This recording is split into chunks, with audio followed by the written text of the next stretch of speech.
Good evening, friends, and welcome to yet another very interesting session with Desh Kapoor. Welcome, Desh. Thank you. Thank you so much, Jaydev. Good to Yeah, meet you.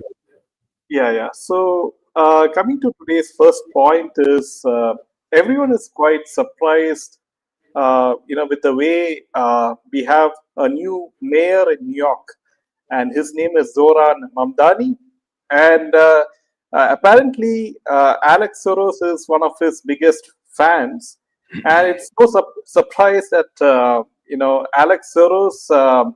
There's a lot of funding reportedly donation of $37 million across the last decades to left-wing groups that ultimately promoted Mamdani's nomination this year, such as the Working Families Party, according to New York Post.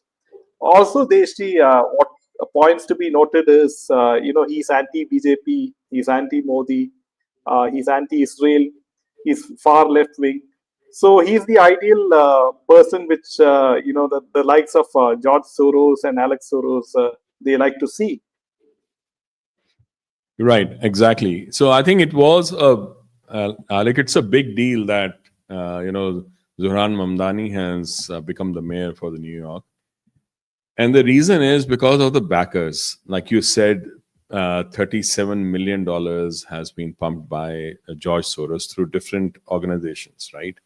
And those are important to understand because he has done it through Make the Road Action, almost 3.5 million through that. Community Voice is heard, 2.6 million. Move On, 2.3 million. And then there is some Indian American, planted organizations as well, which have been used.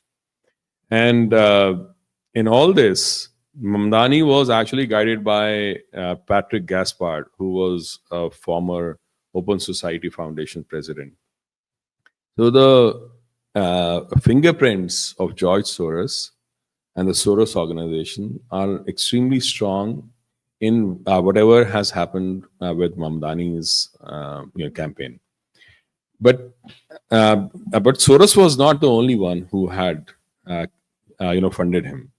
The funding also came from other organizations.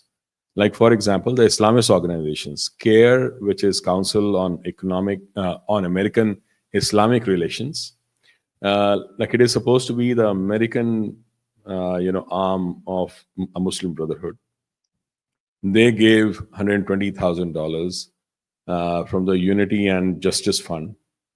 Then Unity Labs, also gave money.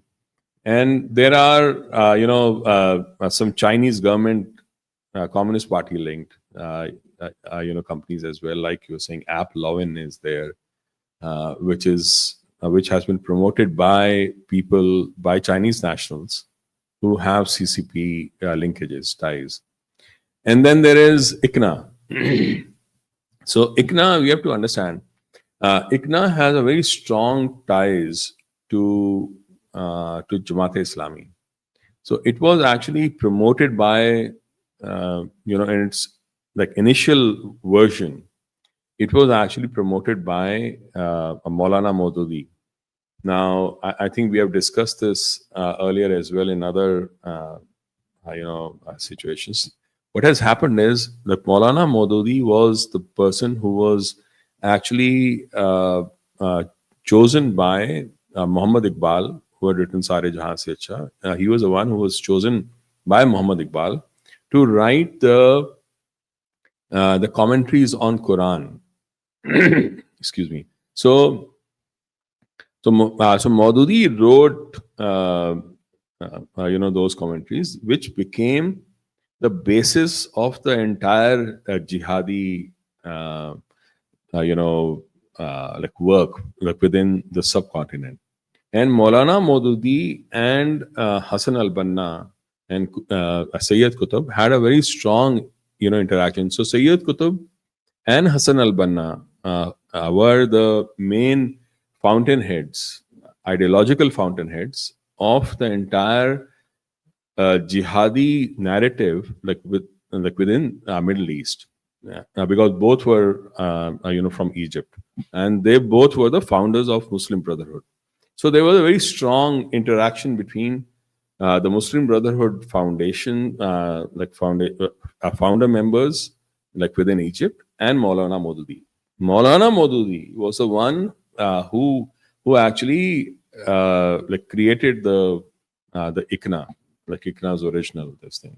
And his son Ahmed Farooq Maududi was elected as a secretary of the initiative that actually laid the groundwork for ICNA, right? And Maulana Maududi, by the way, was actually present in ICNA's first public event in Columbia University as well. And he actually died in the US because he was while he was going through medical treatment, like in around 1979. So ICNA has given a lot of money for this as well. So it's very strongly linked to Mamdani as well. And there are other there are money coming from Columbia University, NYU faculty, and all those things. And we just talked about Soros as well. So if you see, we have a rare combination of extreme ultra socialist, by his own admission, who would actually take away assets from the large businesses and actually give it to the people who are poor and whatever. So, like, one ultra socialist, second linked to Soros, and third linked to the jihadi Islamists who have a clear link to Jamaat Islami, which is also the ideological master of all the Pakistan-based jihadi and terror organization, whether it is LET, whether it is Al Huda, like within Canada, or the other organizations. So you have to understand that this is not a subtle kind of a link. This is there are very strong linkages that are out there, and that is where New York is now headed to. And if New York is headed there, the chances are that there are some other cities also which might head in that direction, because the fact is that Soros has actually made great inroads into the judiciary and the bureaucracy of various US organizations, as well as states and the cities as well, and especially in New York. If New York actually goes down like this, then there is a big problem for the entire US, because California may not be that far. The cities and the towns in California may not be that far as well, because things like this can actually prop up there. The other major areas are Minnesota, Michigan, Texas. Texas is a big one. Dallas and Houston specifically. Houston has a big presence of these organizations, specifically the organizations linked to ISI. Because I've lived in Houston, I know that they have a very strong ISI linkage. There are many different people who have been working there, and they've been working there for last 20-25 years now. So it's not not something that has happened today.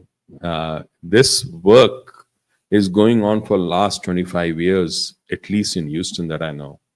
And the similar thing would have happened here. So Mamdani's coming in is extremely serious. And I know some people are saying, oh, it is it doesn't really matter, because after all, he's just a socialist guy. No, he's not just a socialist guy. Just 10 years back, it would have been impossible for even a white Christian person with the spouting the same kind of, or spewing the same kind of a narrative that he's spewing about being socialist, to ever even get elected or even like get a nomination, forget being elected. This guy is both an Islamist plus a socialist and plus has the backing of Soros, and yet he gets elected by a landslide. That is a serious thing. So, and like when these things start happening across the board, then like right now, what is happening is people are getting disillusioned by Trump because like it's not as if the prices or the costs has come down, inflation has come down. It hasn't. It has grown, and those people who have been impacted by all that are now like getting to deal with this as well. So they are disillusioned with Trump, and they have this trap. There is no way for them to go. And especially for the Indian Americans and the Hindu Americans, it becomes a double whammy as well. Because on both sides, whether it's a MAGA far right or it's a Mamdani's Islamists or leftists, they both sides actually try and target the Hindus. So that's the seriousness of the whole situation. Yeah. So also the point is, Mamdani has promised free bus rides, universal childcare and all those freebies, like how you have in Karnataka and all those things. So will he, bankrupt New York eventually? Yeah, he will. And like that is a classic Clover Piven strategy, right? So uh, you have those kind of measures or you have those kind of schemes, which if everybody who's eligible starts using that and puts enough pressure on the system can collapse. Once the system collapses, then it creates an anarchy. And imagine if this kind of an entire scenario, an anarchy happens in the city, which is by far the biggest in terms of the global financial, like finance and capital. So Clover Piven strategy. That is why I think it was Piven who was there. They both were professors who created this. When Wall Street protests had started, like one of these professors, I think one of them have already died. The other one, who is still alive, was actually there egging the Wall Street protesters on to actually, move on to take over the entire Wall Street. Now, that didn't succeed, and instead, what happened was they did a deal, and this entire DEI kind of extreme DEI stuff came in. Like Vivek Ramaswamy explains. But in this case, this is an extremely serious thing because they may have taken over the entire city itself, and they can actually play the entire city in a way that can really bring it down. If New York comes down, and like it has not been doing very well in the last few years, especially with the COVID and all those things. Because a lot of stores I've seen personally, a lot of stores in Manhattan and those areas have closed down, and the vibrance may not be like what it used to be, like except outside of Times Square and all those things. Like if you go like around more, you'll see it. So if this keeps going on, and already the real estate is in very bad shape. I mean, people are not like willing to. I mean, companies are trying to move out. People are trying to move out. If these things continue, then like New York City itself will be impacted in a big way. And Trump thinks that he can actually reverse the course. Specifically, I think when he said this will have its own impact and like this will have repercussions, I think that's what he was trying to say. I think what he was trying to say was that during the midterm, elections that would happen for the Congress, at that time, he would try to, make sure that people who are linked to Mamdani, like linked to the same network that Mamdani is from, will lose. I'm not so sure that can happen, and I'm like I don't know what kind of options people even have now. because specifically Indian Americans will think very, very seriously. I'm sure a lot of Americans themselves will also think very seriously, because like of the ramification and implications there are. So yes, like New York, like city going down economically and socially, like is a possibility. So do you see the Democrat Party bouncing back strongly at this point? They have the momentum, and that is why Mamdani won. So they have the momentum out there, and they are using the disillusionment with Trump for that.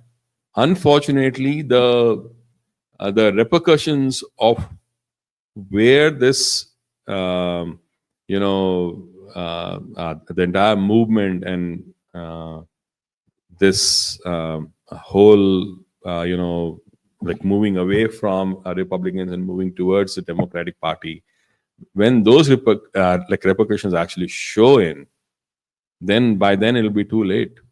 So that's the sad part. Both sides who used to be fringe now are actually in the center of both the parties. And like, when that is the case, at that time, the narrative will be too strong from both the sides. And people don't actually look at the fine, like the fine print and like go into the detail and the nuances. People don't do that, unfortunately, because they are either here or there.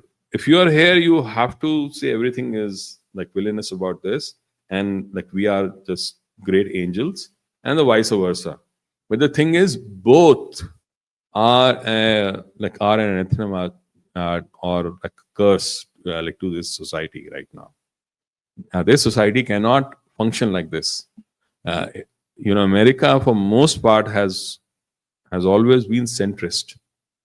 Even people who were far right became centrist. But this is the first time when the far left have become the center of stage of left, and the far right have become the center of stage of the right. And now that is like where we are, and there is hardly any ground for the centrists. Right. So Trump has a huge problem with Mamdani winning at the moment. Yeah, it may not seem like that because he's a mayor. Mamdani is a mayor, and Trump is the president of the United States itself. But the uh, the momentum that is created because of Mamdani, in the rest of the country, for the leftists and for the democratic, linked people, that will, you know, like that will create a problem in the midterms, like that will, and whether Trump likes it or not, like it will happen. So here's a big problem, and also it's called the Overton window, right? Things which were never allowed to be talked or discussed, or never even the realm of being okay, become okay, and in the realm of being okay now on the both the sides. And the Overton window has shifted in the US, both from the left and both and the right as well. So what that means is that uh, the society itself is shifting. So yes, the MAGA voters will get more, active, aggressive, and all those things, and feel like they are, going to do a lot, and they will do a lot for Trump. But the break in the society is such that even if Mamdani is not fighting the elections, his ecosystem is going to be there. So whether it's the Islamists, the Soros, or the socialist and the Chinese linked organizations. Right. So, Desh, coming to next point, next point is that Delhi, the airport experienced, a lot of delays of 800 flights, and according to certain reports, it experienced rare cases of GPS spoofing, where fake satellite signals were transmitted to mislead aircraft about their positions, causing flight diversions and congestion. And this is especially these incidents happen along the India-Pakistan border. So, but they ruled out any cyber attack as such, and they just called it a mere technical glitch. So, what do you make of this? Yeah, I think um, there are a few things that we need to understand here, right? Uh, like right now, what had happened was just before that there was a notum or the issuance of this advisory that the ILS like was coming down, like in the sense that it was being upgraded and will be like there will be an outage. And interestingly, that's when this whole thing happened, and the reason was that the runway. What is sorry? What is ILS? Yeah, if So ILS is the the mechanism that they generally use for the landing systems, right? And like that's how based on like satellite, that's how they interact. So that was down. Uh, so that's when this whole thing like actually started, like this GPS spoofing happened, right? So because of this, ILS or instrument landing system being down, uh, generally that is the one which is the primary mechanism for the entire, ATS. But because it was down, the dependence on GPS had increased, uh, or was the only option, and that's when the spoofing happened. So this entire spoofing, this impact was there around in like over 100 kilometer area. So it was not a small area. So it was a big area, and for a long time, like it was, the entire thing probably lasted a few days, like a couple of days, I think. Like that's what they are saying. The major disruption was, reported over the past few days. That's a phrase that we are using. They're not saying exactly how long it happened, and 350 flights were disrupted in one day itself due to this spoofing thing. Now, I've tried to analyze this in different, like ways and from different sources. Um, so, like, it could not have been done by a satellite, right? So, satellite could not have been used for this because that is not how it works. Because manipulating GPS satellite constellations is not. It's like if it is not impossible, it's not easy, even for the state actors, right? Because the security is pretty high, and the only options that one can have. See, what happens is the the satellite like impact at the ground level is like very GPS impact on the ground level is very, very low. So what happens is if they have strong enough transmitters and spoofing units, amplifiers and all those things, especially with high gain antennas, then they could actually create a much powerful signal that can spoof and spoof the same kind of signals that the GPS is sending, and create issues for the aircrafts. So the only way this could have happened is that there was not one, but there were multiple ways to actually like do this. So like it would have been a multiple like unit, like multi-unit work like the like which was done here. So because if you look at they could have used rooftops and mobile units to actually do that in the entire NCR area, and specifically in the central west and the South Delhi area.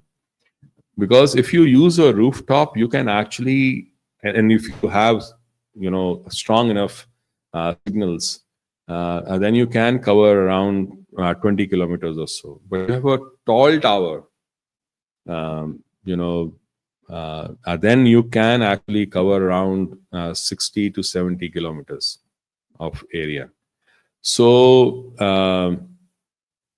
so if you have multiple such uh, you know uh, units, like you can actually do it like together. The other option, the other thing that like people have talked about is of using drones or balloons, which are useful, which can also help in this and do a good job, but not for very long, right?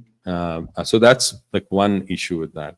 And second, they are easy to track, because it's not easy to just fly a balloon or a hot air balloon or something like that, like in Delhi or in the neighboring areas, like without being tracked or identified. But these kind of things could have happened. That rooftops, especially high buildings and towers, mobile units could have been used for all these things to create a multi coordinated ground transmitters placed around the NCR perimeter through vans, rooftop network, and some kind of airborne assets like UAVs could have been used.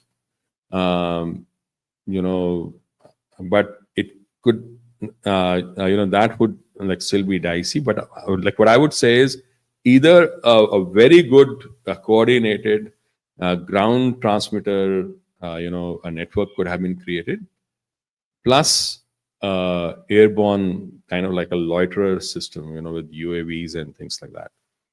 That's how I see it.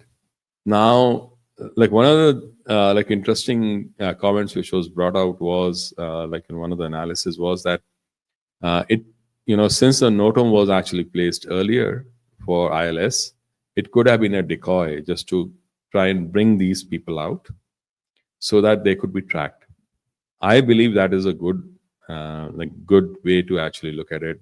And I think Manish Chaudhary on alternate media actually discussed this, and like I think it's a good like way to look at it, because like once this has been brought out and people actually, those actors, state, non-state, combined actors who actually try to do this, they came out and actually showed their entire skill set and their modus operandi, which means that they were actually brought out.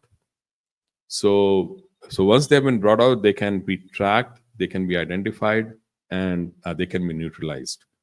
So I think it's a like brilliant move. Like if that was the case, and I was strong feeling that it may have been that, but that also shows if this was a transmitter network that I was talking about, the WAN slash rooftop slash towers slash a drones kind of thing. If that is the network that they were using, there were multiple players, and the area has been really compromised. Like imagine people who are ready for this kind of a thing at a notice of just a few days or few hours. So I think it's extremely serious what has happened. Yeah, also very interestingly, regarding the Ahmedabad Air India crash, the Supreme Court said that no one in the country believes it's the pilot's fault. So the investigation is still going on in that particular Air India crash, and that's very mysterious also again. I agree. I think uh, these are the tests that are being done by actors and by cells who are in India, and that is one of the biggest weakness India has.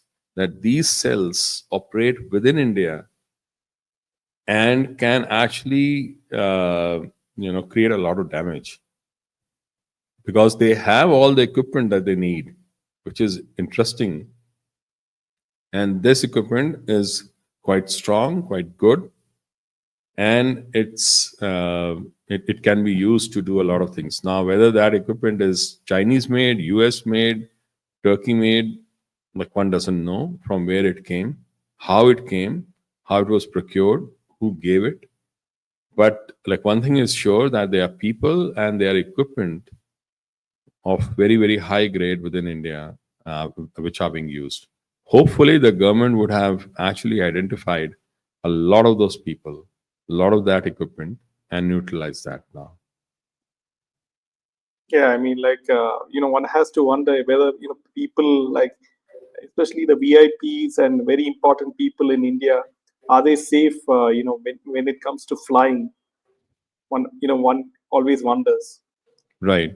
Because, like, if you remember, CDS Rawat also had that kind of like crash when nobody knew what happened. And so I think, yes, it is an extremely, dangerous thing, especially with Bihar elections coming and, Prime Minister going on different visits. He is a very strong target, we have known. And, like one can only thank like Bhagwan Shiv and the God itself to save him all the time. And like it's just good fortune of India that we have such a leader, and we have such intelligence network which can do this work. Yeah, I mean, like, we have, intelligence with Israel and Russia. Right. So this is very, it's a very good thing, isn't it? That you Correct. have these two countries in your fold. Right, exactly. So the thing is that um, the important thing is that we have those countries aligned with us, and they are the ones who keep helping us. But I think most importantly, it's the Indian intelligence itself which has grown so much that it can actually identify such things and act upon it on its own. Like forget about help from Russia and Israel, which is extremely good and helpful for India. But I think on their own as well, they can do a lot of things now. So the Indian intelligence today is not the Indian intelligence of even 10 years back. There's a world of difference. What happened in Operation Sindhu clearly shows that. Like I keep talking about that 45 centimeter vent. To find that, to know where it is, and then to map it act so accurately that one can actually target that requires immense amount of intelligence, immense, and that too for such a high security, highly important target. So that's why I'm saying that Indian intelligence has grown rapidly and like with a lot of precision. So I think that's how I will see this entire episode. That yes, those people are there because a lot of our state governments, whether it's in Bengal, Kerala, Karnataka, Punjab, they are compromised, and it's very easy for those kind of the governments to actually perpetuate these kind of actors, the non-state actors and elements, and they get a lot of backing as well. So I mean, like when we talk about Congress, we should not forget that a lot of people have said very clearly and openly that they were collaborators in 2611. So basically, when I say look at Karnataka, I see that the collaborators of 2611 are like running the state of Karnataka right now. It's like as simple as that. And collaborators of people who are working in Bangladesh and who are responsible for the genocide of Hindus in like 1971 are running the show in like West Bengal. That is the kind of situation we have in the country today, and there's no running away from that. Like you can't, like we can't just like like act blind. Like we have to just state the way it is. So Right. right, so that is how compromised we are. So it's not implausible to think that there are such actors with the the kind of equipment that they're getting already there in India. The idea is the question is, can we neutralize them? Can we identify them and neutralize them within India? That is a question that like we need to ask. You know. Yeah. So coming to the last point, Desh, is that Mohammed Yunus is not in control, and terror group linked Islamist is spreading the ideology in Bangladesh, according to former PM Sheikh Hasina. So, how do you see this? Bangladesh. Apparently, Yunus met some Pakistani general, and they showed a map in which a lot of the northeastern states were uh, seen as part of Bangladesh. See, the thing is, like it's interesting that Sheikh Hasina is talking like that. That Yunus is not in control. Well, like Yunus, it has created the situation that such a thing like should happen. Whether he's in control or not, like it doesn't matter. He is the one who's bringing all the narrative that creates that platform for the jihadists to do whatever they do, because later on he goes and like tries to cover it up. He has covered up everything. He has said nothing is happening, no Hindus are being targeted, and if they are being targeted, they should not talk about that because that is not good. They should say, okay, something is wrong with Bangladesh, or like discuss it within. He is on record like, of saying that Hindus should not say that they are being targeted. Really? Like he's that kind of a like maniacal kind of a like guy, and he stood with Bill Clinton and he introduced those three like main masterminds of this whole protest right in like Clinton's global summit. So I think the situation is such that and those like the main guy who was there, Mahfouz or something like that, and like his name was, like I think he himself was linked to like some kind of terrorist organizations. So that's the truth. And yes, all the Islamist violence has happened, specifically against the Hindus. Like so many people have been killed, women have been raped, and all those things have happened. And it's not a small thing. And it's, yeah, I know that in Bangladesh, this kind of genocide has been going on since the partition itself, and nobody has stopped it. And like it keeps going on forever.